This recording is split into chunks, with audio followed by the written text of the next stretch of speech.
going downstream. So the likelihood of randomly putting in a sample and getting a significant impact is very small. Next, please. In summary, you are facing a common challenge. You've been entrusted to come up with a solution. And rightfully, you want to protect the ratepayers and the homeowners of this community. You're seeking economical solutions. That's exactly why you spent upwards of $1.5 million with consultants looking at all the options and designing the lowest cost option. The tender has been called. The contractor is ready to build. Experts have provided the solution. You have the lowest cost option. You have the lowest cost viable option. Are there 1,000 other options out there? Yes, there are. 90% of them are not viable, like the 3 that have been thrown on the table so far. You throw some more on the table, throw some more red herrings out. It'll delay the process, but experience shows delays cost money. I've been in this business 45 years. I personally have had one that I said we're going to delay and redesign. It costs us 17% more money a year and a half later. I guess we all learn by our mistakes. I learned by mine, and many other people have learned by theirs. Award the contract now is the best and cheapest option. Thank you for your time. Thank you for your report. Dr. Underwood? Yes, I'd just like to say thank you very much for an excellent report. It's a crying shame you didn't give this to South Durham and Blue Water before all this was falling apart, because we stuck with the deal to the very end, and quite honestly, you are preaching to the choir. But in the situation that we're at right now, we are doing the best we possibly can with the options that are ahead of us as a single partner, or even exploring our options with our partners. I don't believe that, but if that's your opinion, that's fine. I'll listen. Question, Yes. Dr. Meredith? Yes, yes. Thank you, Jerry. I just want to refer to your fourth study, your Yes. academic study that you had. It's, That was the University of Waterloo one? yes, one of the co-authors, Dr. Robertson. Are you aware that he actually has already reviewed the groundwater? Yes. And that he had no problems with them? He looked at both the nitrates and the phosphates in the Grandin level. He had no concerns. So he's He had no concerns from a drinking water perspective. I don't have any concerns from a drinking water perspective either. The Ministry of Environment has concerns about the loading on the lake.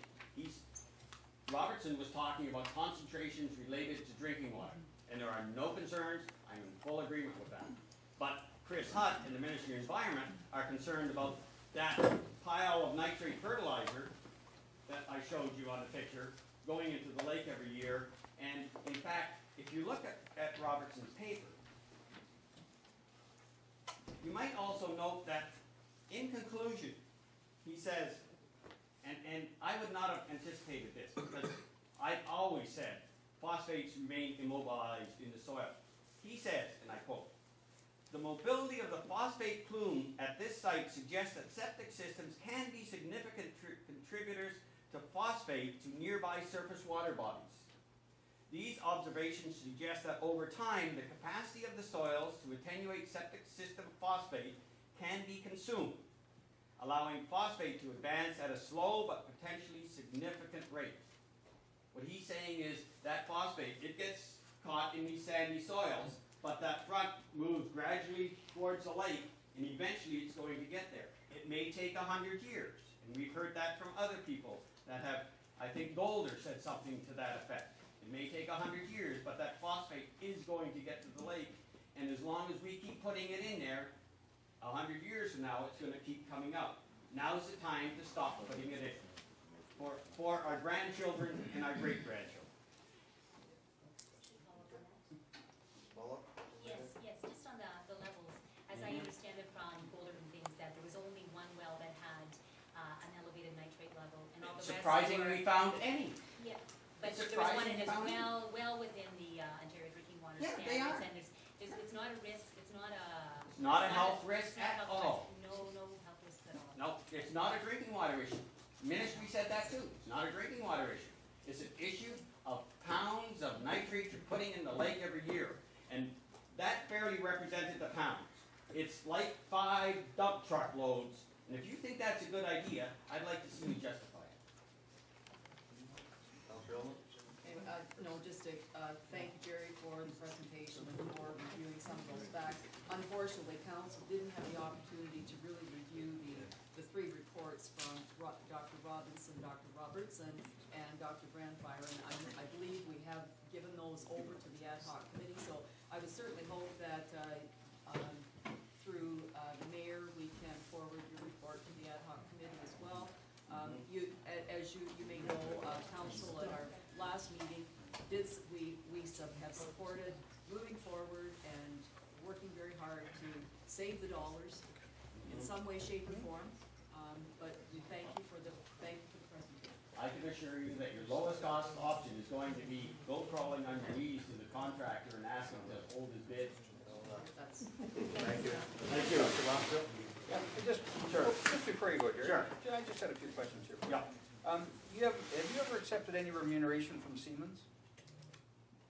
From Siemens? Yes. Siemens manufacturing? No, Never. no. No, well, let me clarify that. I used to work for Wheelabrator.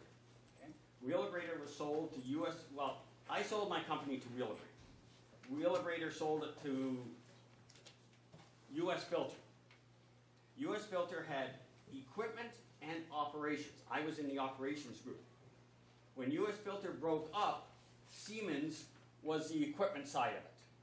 And the operation side became Vivendi and then became Veolia Water. Okay, so did I, have I been, do I know the people in Siemens? I know the people in every company in this industry. So you know Siemens? Okay. I know Siemens. Okay. The other question, why do you think this plant was never built during your tenure as a councillor here? We were in the process of working towards that, and it was ready to tender when the council transferred, that's all. Well, It was a regular process. The mediated agreement was done in July 2010. You didn't leave office until what, December, November? Probably, yeah. So there's 4 or 5 months there. The tender documents were not ready. As soon as they were ready, they went to tender, and you got the tender results. Okay, let me ask you, you're still an active consultant, right? Yes, I am. What are your rates? What do you charge? Why? We may use you, Jerry. Oh, not likely. $200 an hour. $200 an hour, okay. You just got about $1,000 worth of consulting fees free. I counted 20 minutes. There was something called preparation time, and you get charged for those. Okay. You've obviously not employed a consultant. Okay. We charge for everything. We even charge for travel time. Okay. Thank you, Alice. Another follow-up? Yes, if I could. Jerry, one of the documents that you gave to us, this wastewater treatment options, actually was one of the strongest proponents for decentralized systems I've ever read. Yes, because it was for third world. Read it. Yes, It was for Africa, and I agree. I've been to Africa many times, and I built outhouses. So, But it's talking generally too that that the on-site sanitation is often the first option when considering the Yeah. sanitation, and it should be the first option considering sanitation intervention. And it gives examples of the disadvantages of centralized systems like high energy requirements, high operation and maintenance requirements, production of large volumes of sludge, and it's geared towards environmental protection rather than human health protection. For example, most conventional wastewater treatment works do not significantly reduce the content of pathogenic material in wastewater. There's a lot of issues here with centralized systems, and I know that you don't think we're very informed, but we do actually have a number of sources of information, and we have some hesitations. And I know you also use the analogy of the tractors, which is interesting, but analogies when you always look break down when you there look are at some it. major issues with that, because Yeah. you Of are course. aware that